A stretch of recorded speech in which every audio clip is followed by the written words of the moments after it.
I always knew I'd be caught. I just didn't think it would be for a scent that doesn't exist.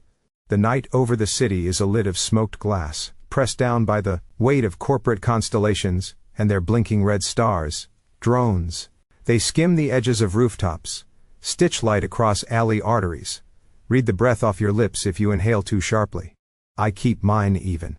Inhale for 4, hold for 4, exhale for 4. I learned that on day 2 of running. It's day 93. From up here, the Kane Group Tower is a polished bone through the clouds. Territory lines glow along the streets below, barely visible to the human eye, unmistakable to anyone who's ever lived under a clan's geometry. Cross the line, your body knows. My body knows. It also doesn't care. The drone's lens dilates. I roll my weight forward, swing from a maintenance ladder to the service balcony. Skin catches on a screwhead. Metal kisses blood. The droplets fly and vanish before they hit. Eaten by the city's heat. The drones pause to listen. I still my pulse. Silence is a shape you can fit inside if you practice. 3 months pretending to be beta, neutral deodorants, soap that eats hormones, and taste. Clinics that sell blank kits out the back door for the price of shame. I learned to flatten my laugh until it sounded like paperwork. I learned to choose foods that didn't wake anything in me. I learned how not to look back when footsteps sped up. A door opens behind me, the exhale of pressurized air. I don't turn. Turning is an admission. Step away from the ledge, a voice says. Male, bored. Security-born boredom. The kind that only cares when it's time to hurt you. I step away, 1 heel length. The drone above me lowers with the soft curiosity of a cat. The wrist, another voice says. Show it. They mean a band. Ownership tag, contract latch, tracking byte. I show them skin. It's not blank the way they want it to be. It's just mine. They move fast. 4 of them, gray suits, losing patience. I let 2 come in from the sides and shift my center. A simple pivot that returns one man to the door he came from and introduces his face to it. He makes a sound like porcelain on porcelain. The 3rd grabs. I turn. He misses.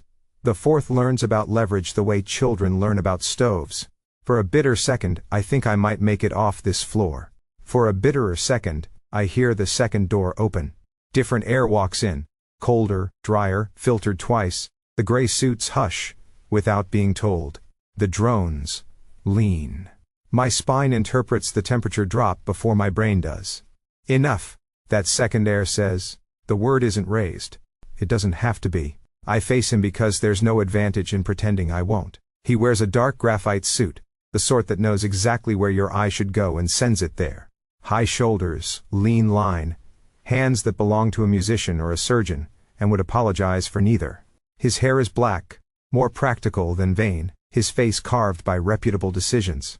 Not young, not old. 39 if I had to guess. Power ages cleanly when it's expensive.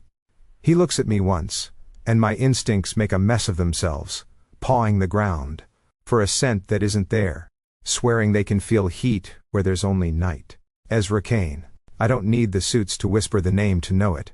Territory makes itself known in the body, so do its owners. Name, he says, as if he's asking the weather whether it intends to rain on his schedule. Why? I ask. You won't remember.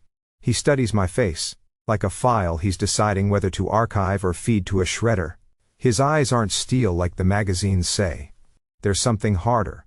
A color you can't buy. I will, he says mildly. I'm rarely brought a nameless one. He's the kind of alpha who doesn't crowd the air with his presence, he edits it. The suits drift back out of the frame on an instinct they'll call training later. The drone points at my cheek, as if punctuation. J, I say. Because lies only work when there are witnesses who care, and all the witnesses here are paid to forget. Just J. Clan? None. He tilts his head like the city just rewrote a law without telling him. Territory breach. You crossed into my lines. I nod toward the invisible mark on the ground. Wasn't painted. It doesn't need paint. His gaze drops in a way that isn't a threat so much as an audit. Scent? Not yours, I say. Because it's true, and I prefer true things when they cut. One of the suits flinches, as if expecting a slap to land somewhere in the building. This is the fun part about humor. You never know which bone it will break. The drone whirs closer, browsing my pores. The gray suits are tense, bones ringing with that high-pitched pack frequency you learn to hate by 12. A sliver of me, the old sliver, the one that remembers a kitchen table and raw peaches, wants to press my fingers into my throat and beg my body to behave, to be something small and safe. I don't have small or safe. I have quiet. I stand inside it. Kane watches me with an attention so still, it makes my teeth itch. He's waiting for the moment instinct will trick me into producing evidence. It won't. The kits scrub what they can, the rest I handle by force of boredom. Fear wakes scent. Boredom smothers it. I am very, very bored. You're aware, he says at last, that clan code states, any omega trespassing on private dominance territory defaults to custody. There it is. The word nobody wanted to say out loud. Omega. It buckles the air. Makes the suits inhale like they were saving room for it. Kane doesn't breathe on it. He sets it down on the table between us like a document he's had in his drawer for months. You keep custody like a hobby? I ask. Stamp cards. 10th one free. Humor, he says. And it's almost a smile. You'll find it has a short shelf life up here. Everything does. It's not the cleverest thing I've ever said, but it finds its mark. He looks past me at the city, and finds it not guilty or innocent, simply present. Then, like it's the easiest decision he'll make tonight, maybe the only honest one, he nods to his suits. By law, he says, back to mild and inexorable, you belong to the owner of the point of capture. Congratulations, I say, because I'd rather be the person delivering the cake than the person it's for. You just inherited my bad mood. One of the suits snorts before he manages not to. Kane's mouth doesn't move. The drones do, making a loose ring that suggests I could run in any direction I like, as long as it's toward the cuffs. The first pair closes around my wrists with the cold intimacy of someone using your name you didn't give them. The metal remembers other bodies. I flex once, testing play, and feel the lock tighten. Smart cuffs, of course. Don't make this worse than it is, a suit warns. For whom? I ask. Kane still hasn't stepped any closer than he needs to. It's efficient, and it's mercy, and I'm not sure which he'd be more insulted by. He turns slightly, presenting the flank of the building to the night. Wind skates along the glass and tries to comb his hair. It doesn't dare. Escort him to the tower, he says. No detours. No stops. The suits bracket me as if I'm a hazard, which is flattering. The drones get bored and climb. My pulse, insolent thing, stays even. It's a trick I learned from Panic. If you can't kill it, make it your pet. We move inside, into air that's been disinfected of accident. The corridor is polished enough to let you track your own second thoughts. I look good, all things considered. Ripped sleeve, dried grit at the cuff, hair that learned to keep secrets. A small dark line dots my palm where the screw kissed it. The blood has already decided not to cause a fuss. Kane's footsteps follow at a measured distance. He doesn't hurry them. He's not a man who needs to prove he'll arrive. In the elevator, the suits avoid eye contact the way people avoid running into their reflections in a window. Kane stands with his hands folded, watching the floor numbers count up. His profile is a lesson in economies. No wasted expressions, no telegraphed intent. The elevator hums like an animal that's been fed. A thought nudges my ribs. If I told him the truth now, no scent, no mark, no compatibility, would it change anything? Law is a stadium where truth is only allowed to sit in certain seats. He's played more games in that stadium than I ever will. We pass through a transfer hall where art hangs like a tax deduction. Everything here is controlled, and everything controlled is tired. That's the thing about power. It never gets to sleep. It only goes dark at the edges. You're quiet, he says, without looking at me. It seemed thematic. Is this where you ask for terms? He asks. Appeal? Mercy? I don't ask, I say. He glances, fraction of an inch, as if to check whether I mispronounced my own name. If you're going to file me, file me. If you're going to break me, use smaller hammers. They're cleaner. Advice, he says dryly. Free of charge.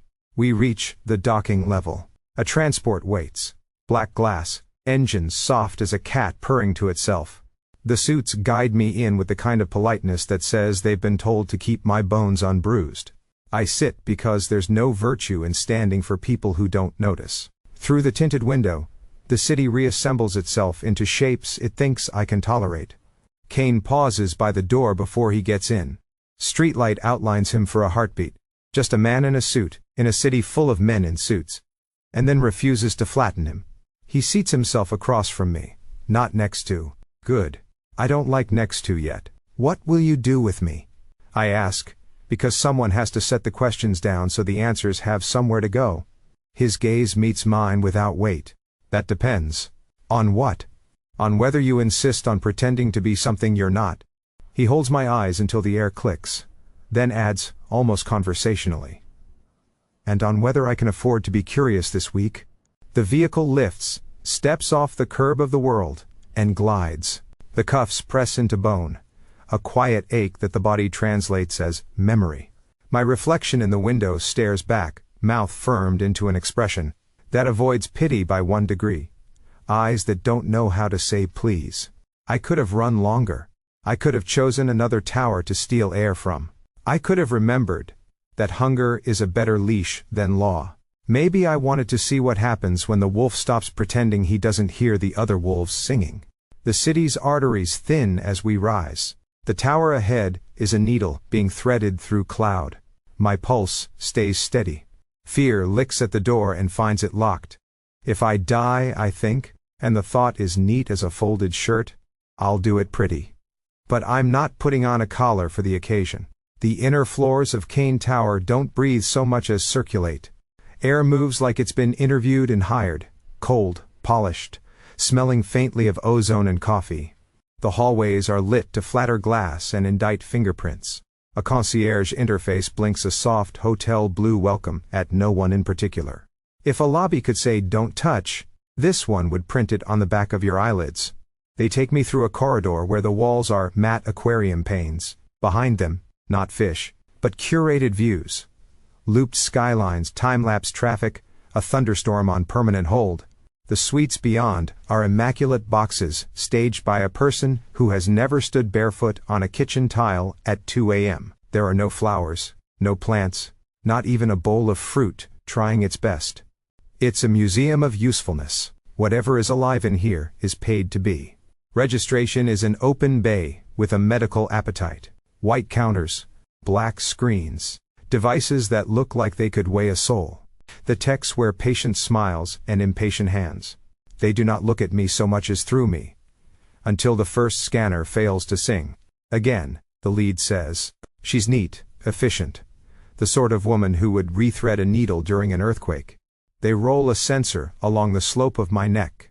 The scanner's light cords climb, hesitate, fall. She frowns as if someone misplaced a decimal in a love letter. Again she says, "Softer." They switch devices. Wrist cuffs, palm reader, breath sampler. A thin metallic halo passes an inch above my skin. Searching for the old biology. Marking. Lattices, receptor symphonies. The quiet violence that makes a body legible to a clan. Nothing. That doesn't happen, a junior tech whispers. His voice is the sound of a rule learning it isn't universal. It doesn't. May I suggest, I say, that your machine is just tired, or I'm too boring for the system? They don't laugh. They never do when you tell the truth wrong. On the other side of the glass partition, Ezra Kane watches with his hands in his pockets. A man who could sign away the weather and have it couriered to another city by morning. He doesn't interrupt. He observes the way astronomers observe, calculating the orbit of something that wasn't on last year's map. The lead tech glances toward him with the brittle look of someone asking permission without making the mistake of using words. He nods once. She pivots to a deeper tray. "Thermal assay," she says to me, as if we're agreeing on dessert. "Please hold still. It's my best quality." The assay warms along my collarbone and across the slope of my shoulder blade. If I close my eyes, I can almost hear the old nursery of instincts, scratching at the door, begging to be let out, where scent is currency, and bodies solve their math against each other. I keep the door closed. Boredom, boredom, boredom. The machine emits a mild tone I can only describe as embarrassed. Impossible, the junior says. Unusual, the lead corrects. But it sounds like she's arguing with gravity. She reaches for the last device. The scepter, the one meant for ceremony masquerading as science. She's careful with it, the way you are with something that will decide the next 6 months of your life. She touches it to the hollow of my throat. A white pulse. The room waits. Flatline. For a moment, no one moves. The junior has forgotten to blink. The lead puts the scepter down, as if it might bite. Behind glass, Ezra's expression changes by a pixel, less a shift than the memory of one. Mr. Kane? The lead says finally, turning to the glass. We're not registering a marking profile, he finishes, as if he's supplying a word to a crossword he wasn't meant to see. Yes. There's always something, she says. She's not pleading. She's reaching for a law. Even nulls carry. Thank you, he says. And the thank you is a dismissal dressed in tailored courtesy. The techs retreat behind their screens, pretending to perform tasks that will not help. I flex my fingers, letting the cuffs pinch and release, pinch and release. The glass door whispers open, and he enters the registration bay proper. Up close, the air around him has the clarity of an expensive apology. He stops at a distance calculated not to intimidate. It's almost considerate, or it's a strategy that looks like consideration because he's better at restraint than most. I offered your technicians an interesting evening, I say. They won't appreciate it, he replies. Facts that behave are more popular. You should see me on holidays. He studies my face, then the bare skin above the collar where so many lives wear proof. His attention is specific, not hungry. He is cataloging. He is also tired. I didn't notice it in the dark. Fatigue bleached into the whites of his eyes, into the narrowness of his mouth at rest, into the exactness with which he holds himself as if any inch more would be waste. Ezra Kane has never arrived late to anything in his life. It looks like his body has billed him for it. Clan court will require a statement, he says. Trespass. Identity. I can sign no comment. In cursive, they would prefer a blood sample. Tell them to pick a different hobby. He considers, then turns his gaze, not away, but inward, where decisions line up to be chosen. When he speaks again, it's the voice he used on the roof, law translated into something with manners. I'm extending a contract, he says. Companion, temporary. The word companion lands like a satin-covered verdict. Protection, he adds, when my eyebrows do what they do. From the court, from other families, from my family. I'm touched, I say. Truly. So instead of execution, I get a luxury cage. How generous. This keeps you out of a lab, he says. And off the market. Chivalry, I murmur. I knew it wasn't dead. It just got a corner office. A small, unadvertised silence happens between us. In it, the coffee scent sharpens and breaks into notes, bitter, clean, a little human. The techs are pretending we're background noise. We are not. Your legal team will draft something with too many commas, I say. I'm allergic. I had it drafted years ago. He doesn't blink when he says it. It's been amended since this morning. So I'm not the first. You'd be the first to read it. The almost smile visits again, brief and not impolite. Most don't ask. I don't ask, I say, and let the trap close as gently as it needs to. I negotiate. He gestures toward an adjacent room, a glass conference space dressed up as intimacy. Inside are a table, 2 chairs, and a view of nothing the city didn't design to be seen. No plant, no bowl of sugar. The world's loneliest hospitality suite. We sit across from each other. The contract renders itself on the table, in small, clear paragraphs projected from the surface. It's cruelly tidy. Term limits, housing provisions, medical consent, privacy brackets. There's a vestigial clause about scent accommodation that reads like a joke now. You're signing this, I say, because if I go to court, they'll parade me, test me, barter me like a patent. Yes. And if you keep me, your competitors don't. Yes. And what do you get, Mr. Kane? that you can't buy with six figures and a fresh graduate's moral flexibility. He takes longer to answer this one. When he does, he doesn't dress it up. Time, he says. To decide what problem you are. Preferably before someone decides for us. Honesty again. The indecent kind. I lean back, watch the display, scroll its immaculate threats and comforts. I imagine the men who sat in this chair before me, and the ones who will after. I don't see anyone. Either he's lying about the chair's history, or he's as careful as I am about ghosts. Fine, I say. I'll sign. But not with a stylus that smells like a brochure. A flicker in his eyes, brief as a static current, and then he pulls a pen from his jacket. Not gold, not branded, weighty in the hand. The kind that writes only the necessary things because it refuses to do more. He sets it on the line and does not slide it toward me. He waits, as if to remind me the distance is mine to cross. I pick it up, and try not to like the way it feels.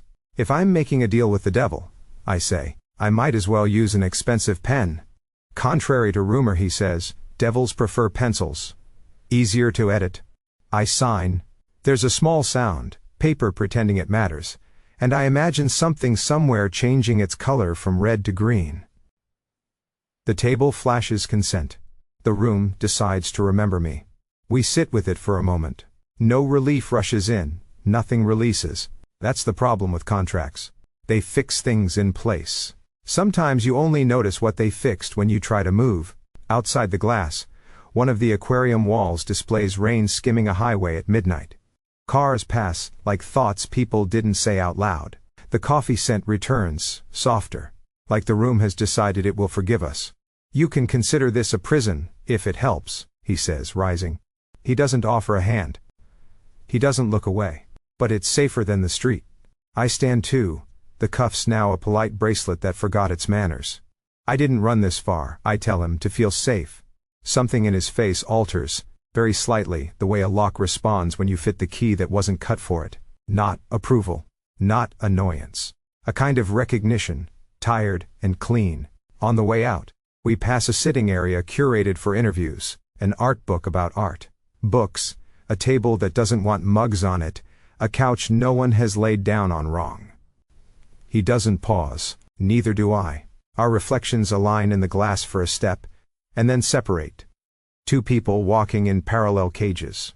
Back in the corridor, the hotel blue lights purr. The air remains excellent. The city waits outside, pretending it doesn't know either of our names.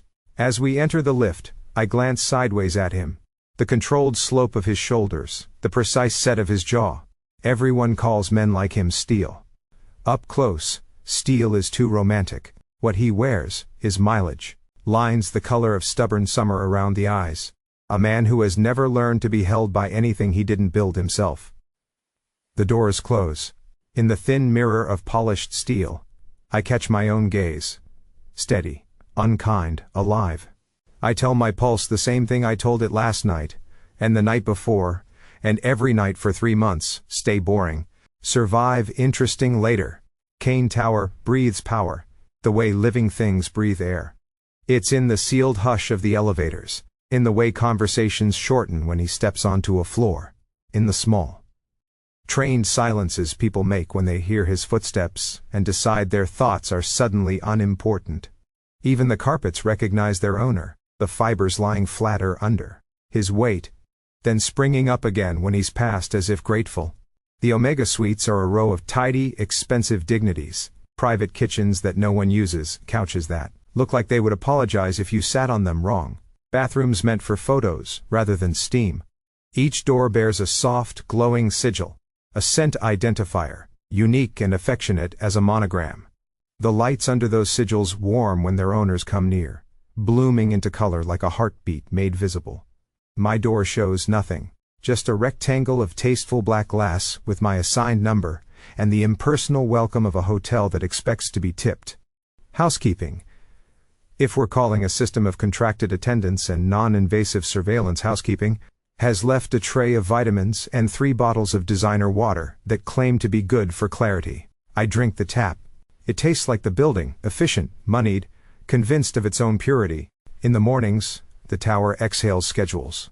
Screen panels in the hallway flash appointments in friendly fonts. Mine appears like an inside joke told by a bureaucracy to itself. 9. Orientation, administrative, legal. 10:15. Systems audit, internal reports, confidential. 12:30. Lunch, executive level. The orientation is what it always is. A PowerPoint, dressed in human teeth. Policies, privileges, responsibilities. The legal rep says, companion, the way a butcher says fillet. He doesn't look at me long enough for his eyes to focus. I sign where the arrow tells me. The coffee is very good. It does not help. At 10:13, a woman with neat hair and an expression I respect escorts me to a work bay. The glass walls tint when we enter, granting privacy from nothing. A workstation rises from the desk like a polite animal. My access token appears on the screen. Guest credential, restrictive, a dance floor circled with rope. Internal reports, the handler says. A sample set. Mr. Kane would like a quality check. On what? I ask. The numbers. On the integrity, she says, and there's the smallest curl to the corner of her mouth that suggests she knows exactly what she's asking me to do, and is curious what will be left when I'm done. Ping, if you need more data. She leaves. The glass clears. The tower hums. I put my hands on the keys, and remember that my hands have always been good at listening. The reports are clean. Too clean. Any company this size bleeds. It's not a problem. It's biology. You can either pretend not to see it, or you can make sure the blood stays where it's meant to be.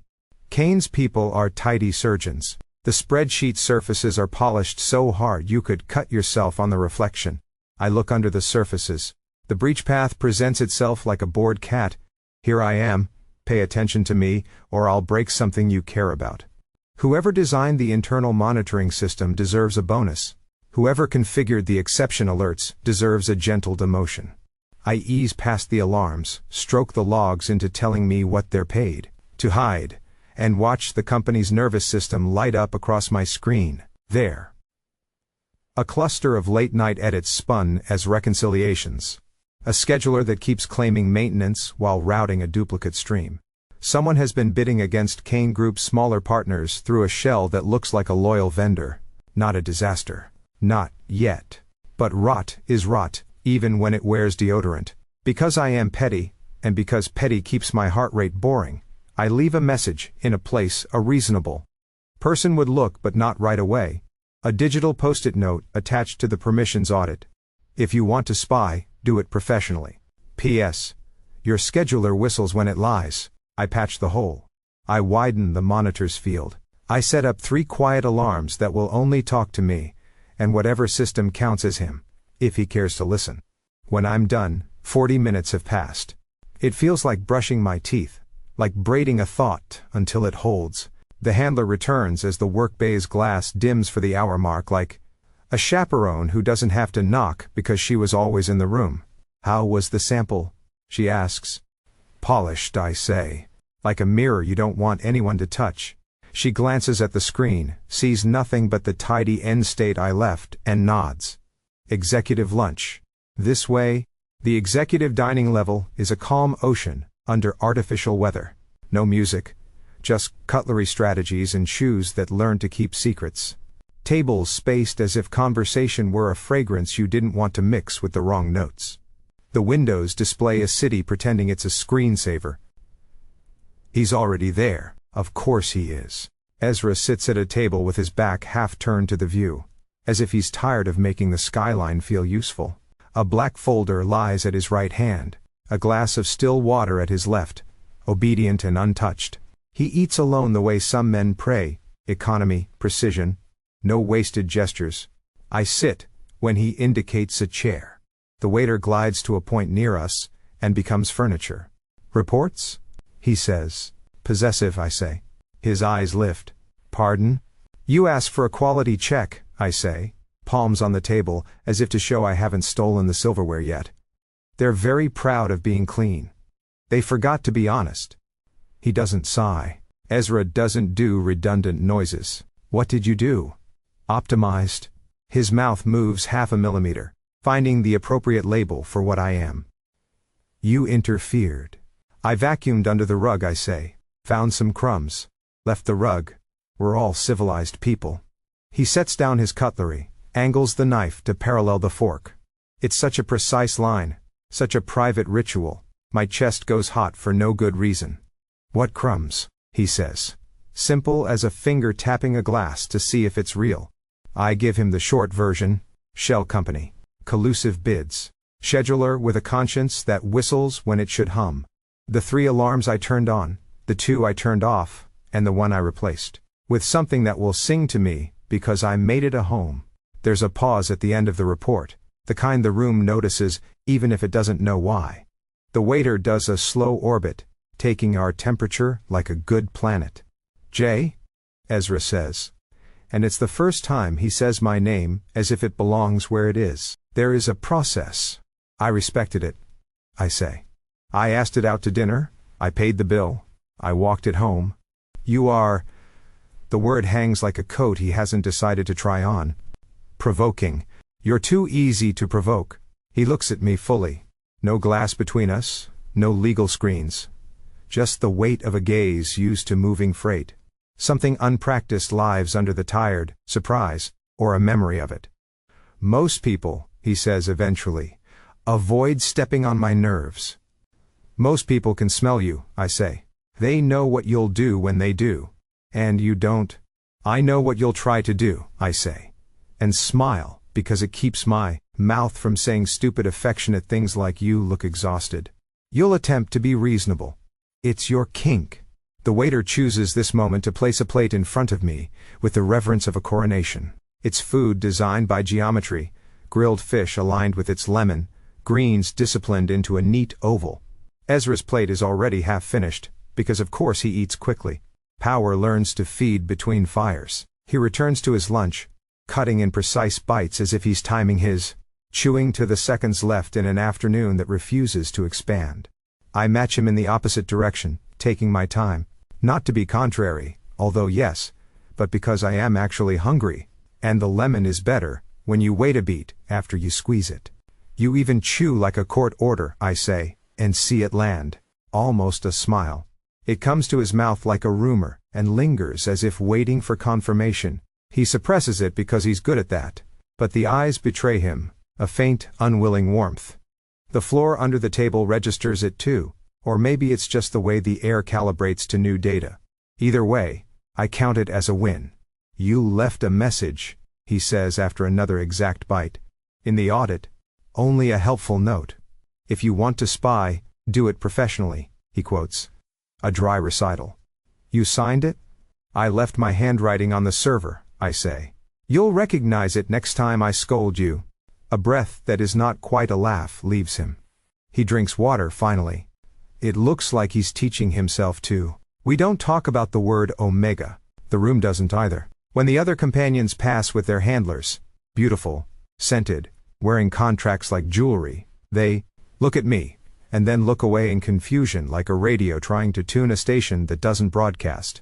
Their doors light up at night. Mine does not. Do you miss it? Ezra asks suddenly. What? The simplicity, he says, of not being in a tower. The streets aren't simple, I say. They're honest, which is worse. He nods like he agrees, and wishes he didn't. The rest of lunch is the opposite of a truce. We eat. We measure. We build a bridge plank by plank, and pretend we're just checking the lumber. He asks what tools I prefer. I lie and say whatever's at hand. He asks how long I've been out. I tell the truth, and say long enough to forget certain names. He doesn't push. He doesn't have to. Pressure here is ambient. When we stand, the room rearranges itself to let us through without touching. Power cannot tolerate accident. Outside, the hallway's glass skin shows the city as a harmless painting. In the office on the executive floor, the light is cooler. The furniture is arranged for arguments that end in signatures. He gestures me in, and closes the door with that quiet executives use when they want you to think you weren't locked in. Sit, he says, not a command so much as an admission that he's about to say something that will sound like one. I sit. He doesn't. He crosses to the display wall, wakes it with a fingertip, and brings up the audit trail like he's pulling a map from a drawer. My note is there, an indecency in a line of sterile transactions. He could delete it. He doesn't. You don't have authorization to alter internal protocols, he says. I also don't have authorization to breathe, I say. I do a lot of unauthorized things. His head tilts. Tiredness puts a thumb on the scale. Humor, he says softly, as if to himself. As if you need it to keep the air at a safe temperature. It's either that, or set off the sprinklers, I say. He turns off the wall. For a second, the room holds onto the light in the shape of his shoulders. You are here under a contract I offered, he says. It is in fact, for your protection. From the court, I say. And your competitors. And your family. And yourself, he adds. That one's a hard sell, I say. But the nerve he steps on is real enough that the word hard echoes in my throat. We hold the look, until the edges blur. I don't know what he sees. I hope it's not the night I broke the apartment window with a chair, and climbed down the brick, to a street that smelled like frying oil and rain. I hope it's not a boy who learned to walk quiet in a house that had only one door, that truly locked. You're provoking, he says again, but quieter. You're learning, I say. He breathes. Something like amusement, something like fatigue's cousin, and moves to the door. Don't touch anything else, he says, which is funny. Don't make it so easy, I answer, which is also funny, until it isn't.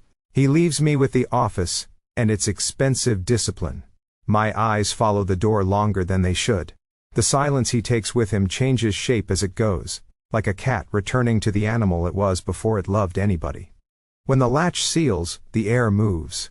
Just a thread of pressure, a tremor under the skin of the room. The hairs along my forearms lift as if to listen. My right palm warms without permission, heat blooming from the center outward. Low and steady, the way a sound warms the air before you hear it. I stare at my hand, as if it's told a joke I don't get yet. In the hall, someone laughs too brightly. A companion's door glows in the corner of my eye and dims again. My door will not do that. My hand cools. The room returns to its resting heart rate. It's nothing, I tell myself. It's something, my body answers, because it always has. I tuck the warmth away where I keep the other inconvenient truths, under the boredom, next. To the part of me that recognizes Ezra Kane's fatigue like a mirror recognizes a face. When I finally stand to leave, the glass shows me walking toward the exit. For a heartbeat, my reflection doesn't keep up, as if the building itself is deciding whether to let me go. Then the door opens on the first try, and I laugh, quietly, at a joke that has not finished being funny. The council chamber is a cathedral built by accountants. Marble that wants to be admired more than touched. Glass set in planes that reflect power back at itself, until even light looks obedient. Gold emblems along the walls, the stylized sigils of old families hammered thin and framed like they forgot they used to bite. The ceiling has that museum hush that makes every shoe decide it should apologize for existing. Companions sit on the perimeter like curated art, scented, poised, a row of polite flames behind frost. Handlers hover in shades of gray. Alphas occupy the center the way thunderstorms occupy weather, loud by nature, louder by performance. You can smell rank here even if you don't want to. The room simmers with it. A spectral pressure that squirrels itself behind the eyes and presses out. I stand half a step behind Ezra's shoulder. Decoration would be generous. Proof of concept is closer. My contract band is visible by design. A legal flourish. The secretary likes her optics tidy. To the left, a pair of younger alphas factor me into their calculus and quickly factor me back out when their noses fail to land on a station. Their faces are a study in static. Ezra is unamused geometry in a charcoal suit. Some men grow larger inside this room, he condenses. Angles sharpen to what the agenda requires. He's already delivered his report. Numbers, acquisitions, the kind of victories. No one applauds because they are the proper state of affairs. The council chair thanks him in a tone that installs the thank you into a permanent archive, then moves on to disputes and petitions. Power loves ritual. Ritual loves boredom. Boredom keeps my pulse where I like it, unimpressed. Leander arrives late because of course he does. Not old, not young enough to be forgiven for acting like it. He wears a blue so deep it reads as black until he steps into brightness and the cloth drinks the light like wine. His smile is a crescent moon you don't trust. Too sharp, too thin, promising a tide you didn't ask for. Kane, he says, as if the name is an acquired taste he's considering sending back. I see you've acquired a companion. The chair clears her throat in the performative neutrality of someone who will permit a fight but insists you lay down coasters first. Ezra does not turn his head. He does not have to fill a space. Leander, he says. You're late. I wanted to be worth the wait. Leander's gaze does a slow proprietary lap around the chamber, before coming to rest on me, like a hand that never learned to ask. Your new toy is an interesting specimen. Where did you buy it? There are words that thin air. That one does the job. Even the handlers go still. Some insults are social currency. This one is attempted theft. Something in Ezra that I have not yet seen stands up inside him. He rises with a calm that reads, in this room, as threat. The line of his body redraws a border. When the pressure comes, it is not fanfare.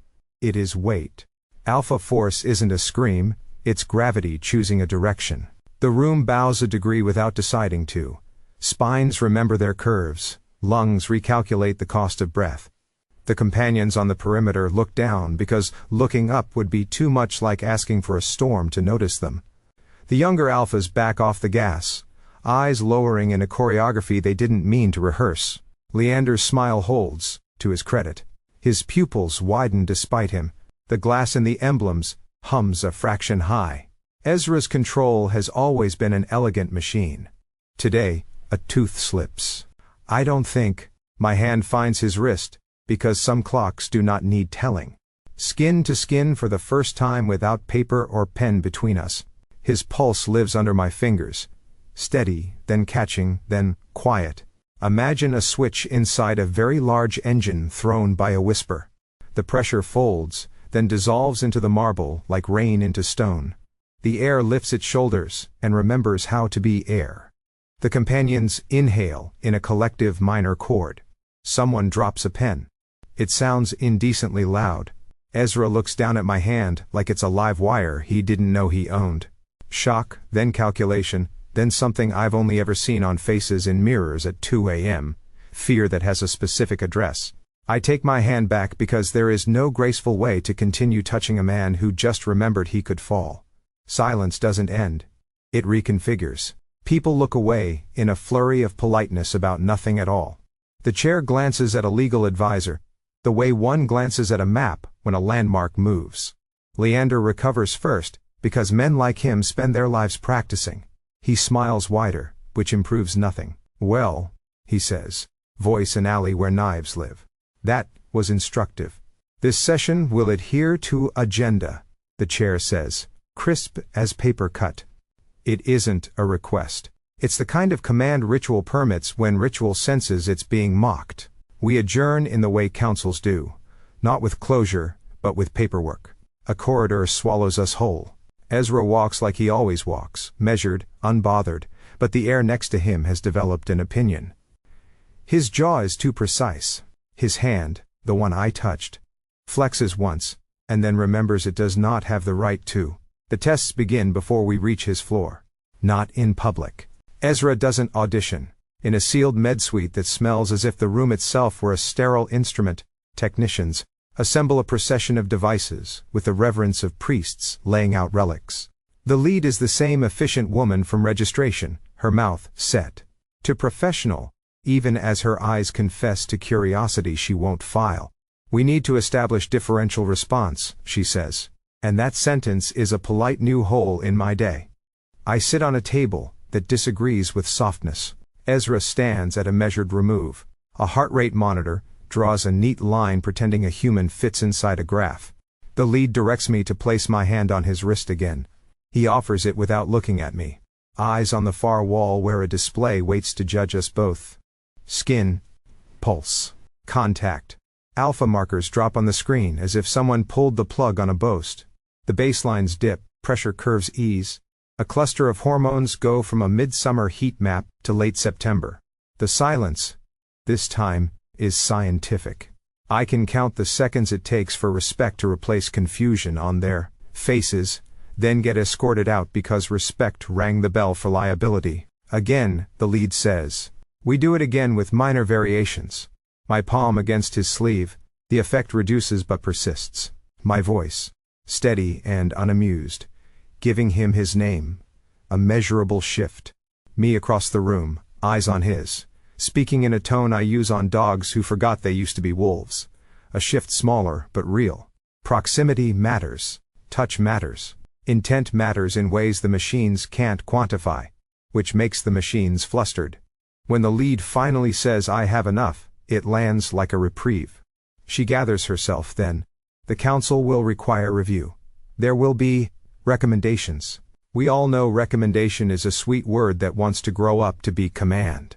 The chair's summons arrives, as if she'd been standing outside the door the whole time.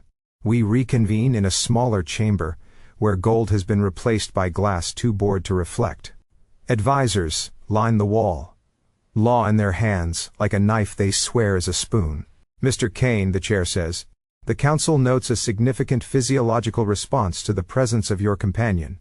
Noted, Ezra says. Voice cool enough to reduce swelling. Given the unique characteristics observed, we deem it necessary to isolate the omega for comprehensive study. For safety. She lets the word hang with its favorite insinuation. Yours, theirs, ours. No, Ezra says, and the word is so even it's almost tender.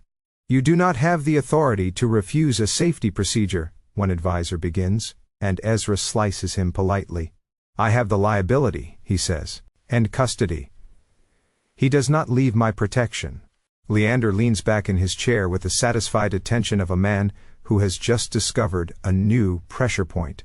Your protection, he repeats, tasting the phrase like he's checking for poison. Charming. We can issue a writ, the chair says, turning toward law like a sunflower toward a sacrament. You can issue whatever you like, Ezra replies. He remains under my contract. You will have my data. You will not have his body. The room doesn't do outrage. It does offense transformed into homework. Papers make their papery declarations. The chair purses her mouth into a shape beloved by governance. Very well, she says at last. Pending legal review. You will provide logs. And security will be increased, another adds, as if he's chosen a generous pronoun. For everyone's peace of mind. Which is how, an hour later, I find myself escorted not to a lab, and not to my suite, but to Ezra's private elevator, and up into air so filtered, it feels like opinion has been removed from it. Rain has decided the city is interesting. It scratches at the panes, then scours, then lays a steady hand over the view. Lights smear into rivers. The penthouse is exactly as I remember, only more so. Art that refuses to mean anything. Furniture that perfected its angles in a mirror. No plants, no bowl of fruit. Nothing that could be accused of growing. A quiet click announces a lock settling. Not theatrical, not punitive. Practical, and therefore, worse. I was in a cage, I think. Standing in a room costed by an architect, but for the first time someone locked me in not for power, but for fear. Fear is worse than a mark. I don't say it aloud, because I don't know which of us I'd be trying to hurt with it. The glass cools my forehead when I lean into the window. The rain makes the city honest for once. A smear of color with its makeup washed off. The street is far enough to be safe from details like faces. My reflection floats over the view, contract band bright, eyes brighter. I can almost convince myself I'm just a person visiting wealth on a night it didn't want visitors. The door opens behind me, and the room remembers it has an owner. Ezra comes in with storm on his shoulders, the kind weather leaves. When you stand under it too long trying to be bigger than clouds. He takes in the room, me in it, the lock that kept me, and the mathematics of his jaw ticks through variables he can almost stand. So. Understand, he says, and he is not raised, not sharp, simply exact, that they are hunting you now? They always were, I say to the window. I've just upgraded the scenery. Jay. I turn. He's closer than I expected, farther than I need. His tie is looser by 1/8 of an inch. On him it reads as disarray. He looks like a man who spent an afternoon negotiating with the part of himself that refuses to be negotiated with. Isolation would have bored me? I offer. Killed me? I walk my fingertips down the glass until they find steel at the base, and settle there the way a thought settles, when you stop making it run. Don't sell protection like you're the only person who can afford it. His mouth does a thing. He shelves it. This is not about custody? I ask. I know. You said body like it was a four-letter word. It is, incidentally. Something cracks at the corner of his composure. Not a failure, exactly. A seam showing its stitch. He steps closer without stepping nearer. A talent executives are issued at promotion. You changed the room, he says. In there, he means the council chamber. He means the pressure. He means me. I stopped the sprinklers, I say. It was about to rain indoors. And then it started raining everywhere else, he says, looking past me at the city that has chosen to be water for an evening. We do the dangerous thing and don't speak for a full 10 seconds. It turns out silence is the only music this room wasn't designed for. You locked me in, I say finally. I locked them out, he answers. Both true, neither comforting. He breathes in, and I feel it at my wrist, a ghost of heat. My palm warms again, slow and stealthy as a secret that thinks it's safe. It would take a small step to test it. I don't. Food is on its way, he says, because men like him must repair the world with logistics when biology refuses to submit. You should eat. I will, I say, because hunger is an honest leash. He turns to go. The door reads his spine and prepares to obey. At the threshold, he stops a fraction longer than the architecture allows. The delay is so brief you could misfile it as a hiccup. He looks back, not over, back, and the tired in his eyes is not permission and not apology. It's recognition. Inconvenient and late. Then he leaves, and the lock does its quiet job, and rain signs its name against the glass, until even my heartbeat mistakes it for company.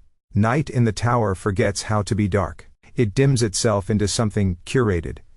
Hallway sconces like quiet moons, a panel glow that refuses to stop being helpful, the hum of systems that don't sleep because they were never taught how. My room is a glass-throated aquarium with the city poured into it. Rain taps the panes as if rehearsing a confession. The lock is a soft click between us and the rest of the world. It is also a soft click between me and the rest of the world. I pressed my ear to the seam once for the poetry of it, and heard nothing but money. At some too late hour, I feel movement on the other side of the door. Not a shadow, those are for people with simpler lighting, but a weight settling. Then a sound I've never associated with him. Fabric on carpet, a human arrangement of bones into something that isn't performance. Are you awake? He asks through the door. The voice is low enough to assume sleep, and honest enough to hope it. Are you? I ask back, because he started it. Not for a long time, he says. I sit on the floor, because it seems rude to conduct this vertical. The glass between us is clear unless you demand privacy. And neither of us does. Ezra leans his head against it the way people admit to headaches. He's undone himself by a quarter inch. The tie surrenders a fraction. The top button refuses to testify. You locked me in, I say, not accusation. Geography. I locked them out, he says. Same map, different legend. We listen to rain decide who it wants to be tonight. A river, apparently. The council, he says finally, as if it's cool water and he's been carrying it too long, will not stop asking, do they ever?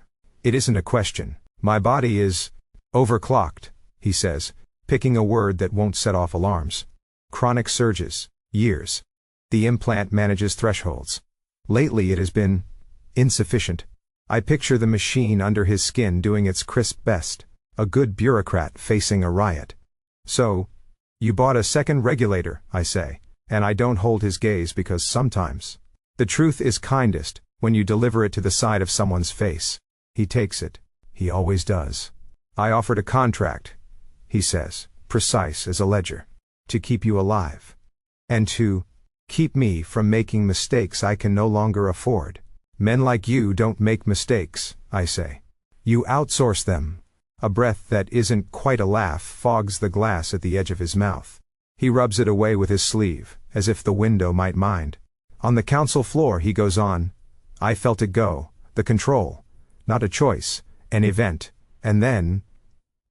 He doesn't finish, because finishing would require saying my name like a cause. And then I grabbed your wrist, I do for him. Inappropriate workplace contact. He looks at his hand like it has started to tell time. It stopped. Immediately. Like throwing a switch on a generator the size of a city. Lucky guess, I say. No. He shakes his head. The motion measured, careful not to spill. Not luck. There are words I've never wanted to say. Most of them live behind my teeth like shy animals. They come out now because the room is tired and the rain is good company, and he is sitting on the wrong side of a door that neither of us knows how to name. My mother, I say, started the bonding procedure when I was too young to have a vote. She stopped it halfway through. He doesn't move, not even a blink. A man trained to hold court with stillness. Imagine a bridge that ends in air, I say. The biology expects to meet itself at the far bank. It doesn't. It keeps calling, and nothing answers. The body learns to be its own echo. He could ask 100 questions. He asks the one that fits. By choice? He says. It's the only thing about it that was... I let my head tip back into the cool of the glass. Temple to clarity. She took me out the back of a clinic, with a bill we couldn't pay, and a bag with creams we couldn't smell. We moved 3 times in 6 months. She hid the rest of me by making me boring. Boring, he repeats. And the word is a small fond lie between strangers. I've had practice, I say. Null kits, thought discipline, foods that don't wake the wolves. And then there's the part I can't claim credit for. I lift a hand, and let my palm hover over the door where his shoulder is supposed to be. Heat blooms slow and mean. I'm an empty omega, Ezra. Not a source. An answer key. Empty, he says softly, as if testing a glass for cracks. Not a defect that wants fixing, I add, because people always go there, and I am early for once. A reversal. An antiphon. When an alpha loses control, I'm what the room remembers about gravity. The silence is not shocked. It's careful. He considers the shape of the fact the way he considers contracts, running fingers along edges, checking for barbs. So, I say. Because humor is the ladder I climb when the floor shifts, I'm a hazard sign with a decent haircut. J, he says. And there's nothing at the end of the name for once. No instruction, no negotiation, just the sound of it being allowed. So, I'm a defect, I add, because my mouth doesn't like a vacuum. No, he says. And I feel the refusal before I hear it. So you're free. It lands between us, like a coin on a table. It makes a bright sound, and then sits there refusing to be smaller. Free, I repeat, and stare up at the ceiling so my eyes don't do something that would embarrass both of us. That's generous framing. It's accurate, he says. You're very good at accuracy, I say. Has anyone told you that when you're tired, you aim for kindness and overshoot into truth? I'm better at aiming when I'm not tired, he says, and the corner of his mouth concedes a human fraction. We go quiet long enough for the rain to change tempo. A siren in the distance remembers the city is still busy. My body reads the space like it read the council chamber. Pressure, distance, the temperament of air. Without meaning to, our breathing sinks for a stretch. It feels like theft, and fits good. He lifts a hand to the glass. Just the tips of 3 fingers. I raise mine on instinct. It isn't touching. It is adjacent. The cold between our skins is a sheet you could spread a universe on. Does it hurt? He asks. Which part? The suppression, he says, choosing the word as if other ones are crowded with teeth. When you do it. No. I watch our not touched hands and translate my body. It's like humming. You pick a note and hold it. If I focus too hard, it fractures. If I don't, it holds. You make it easy. I doubt that, he says. It's rarely about you. I let him have that small cruelty, because I don't know how to offer softer things safely. It's the room. It's what fear does to metal. The council will escalate, he says. They will call it study. They will call it safety. They will call it the greater good. You refused, I say. I'll have to again, he says. And again. And lock me in. I will keep you alive, he says. And somehow it doesn't sound like conquest. It sounds like an oath he doesn't know how to make pretty. Alive isn't the same as free, I say. No. He agrees. But you can't be free if you are not. We let that sit. He's not wrong. I dislike how not wrong he is. Why did she stop it? He asks after a time. Your mother. She saw where the road ended, I say. She didn't like the scenery. And you? I didn't have a vote then, I say. Now I do. He exhales. It fogs a coin-sized circle on his side of the glass. The room wants to memorize it. He rubs it off. When you took my wrist, he says, back at the hinge of the night, He stops, rephrases. I have known the loss of control in rooms that demanded spectacle. I have known it alone. I did not know it could be interrupted without humiliation. Congratulations, I say. You've acquired a very niche feature. His laugh is real enough to make the light consider being warmer. He looks at me through it, like the day will eventually arrive here if he waits politely. I keep thinking, he admits. What to call this? Bad idea, I say. Naming things invites paperwork. Protection, he offers, ignoring me. Partnership. Proximity. I dislike the ones that begin with possession. Try math, I say. 2 variables, sharing a graph. That ends in what? In a line that doesn't kill either of us, I say. On a good day? We let the good day be hypothetical for a while. The rain settles into a steady paragraph. My eyes get heavy, in the way eyes do when the body realizes it's been allowed to exist without immediate consequence for 30 consecutive minutes. He notices. Of course he does. You should sleep, he says. You too, I say. I don't, he says. Often. Learn, I say. I'm told it extends life expectancy. Hypothetically, he replies. And we could do this for hours. Ezra, I say, before my mouth decides it likes being brave too much. Yes. Are you sure you're not getting addicted to my defect? He could scold me for the word. He could repurpose it. He does neither. If it is an addiction, he says, with a sincerity that lands like a hand on the back of a chair that could be a shoulder if it were allowed, it is the first useful one. I snort gracelessly, which is either the most intimate sound I've made in this building, or a close second. The glass records it for a heartbeat, and then forgives me. Good night, Ezra, I say. Good night, Jay, he answers. We don't move for a while after that. The tower hums and thinks about nothing. The rain keeps its appointment. Our hands rest. Not touching. Not. When I finally stand, my knees object like old men. He stays where he is. Spine to the door. Head tilted back. Eyes closed, as if he's teaching himself how. I turn the privacy tint on, out of mercy. The glass turns to smoke between us. The lock doesn't change. The room does. I crawl into a bed that was designed by a person who believes softness has to be engineered. And I let the hum of the building choose a lullaby. On the other side of the darkened door, a man who taught a city to obey sits like a guard dog who finally found a threshold he trusts. It's not freedom. Not yet. But it isn't a cage either. Not tonight. It's a pause long enough to decide the next honest thing. The council chamber looks different when you walk in knowing exactly what they'll try to take from you. The same marble, the same deliberate chill, the same glass that promises transparency while practicing surveillance. And yet this time, the air has already chosen sides. Ezra walks a step ahead, his pace deliberate, fast enough to declare purpose, slow enough to remind them no one here can rush him. I follow, uncollared, unmarked, the council's favorite contradiction. Their stares slide off me like water that doesn't know where to soak in. Some of them look disgusted. Some, curious. All, calculating. The chair clears her throat.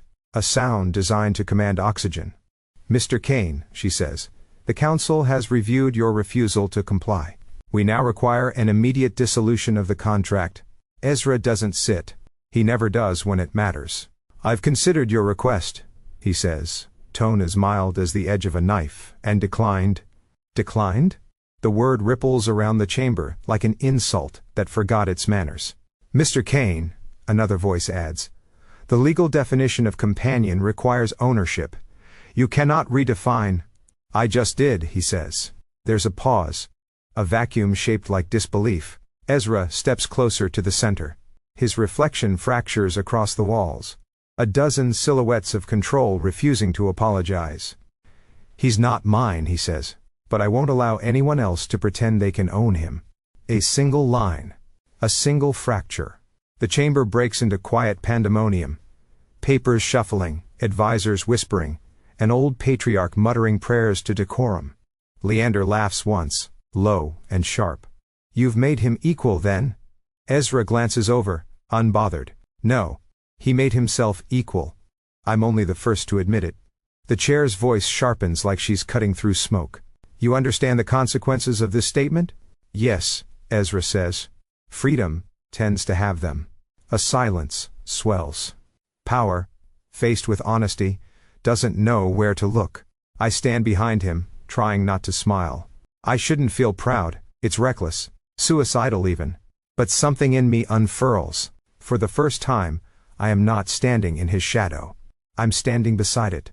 They deliberate. They whisper. They calculate the optics. The risk of making an example of someone too high on the food chain to be disposable. In the end, bureaucracy blinks first. Very well, the chair says. Pending audit, the contract is recognized as restructured. The word restructured tastes like surrender. Ezra inclines his head. Then we're done here.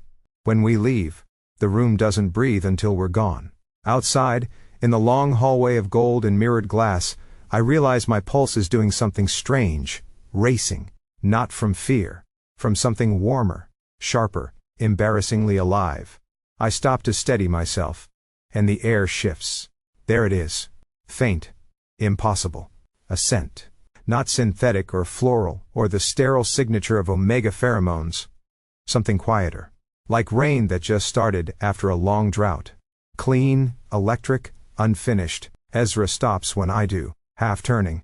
His eyes flick to me, then, barely perceptible, to the space between us. He notices. Of course he does. But he says nothing. I breathe it in anyway. The rain, after heat. The thing I wasn't supposed to have. The thing I never missed until it arrived. Epilogue. 3 weeks later, I own a desk. Not a metaphorical one. A real, wood and steel paperwork-eating desk. In an office that smells faintly of ink, and coffee, and ambition. The sign on the door says Independent Consultant, which is the polite way of saying professional.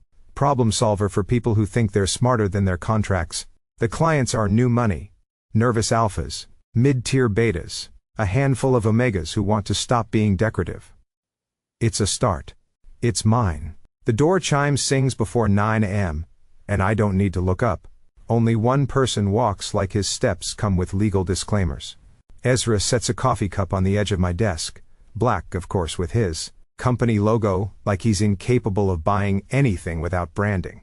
He studies the office like it's a math problem. Efficient, he says. Predictable. You'll outgrow it in 6 months. I plan to, I say. Growth is my favorite rebellion. He hums approval.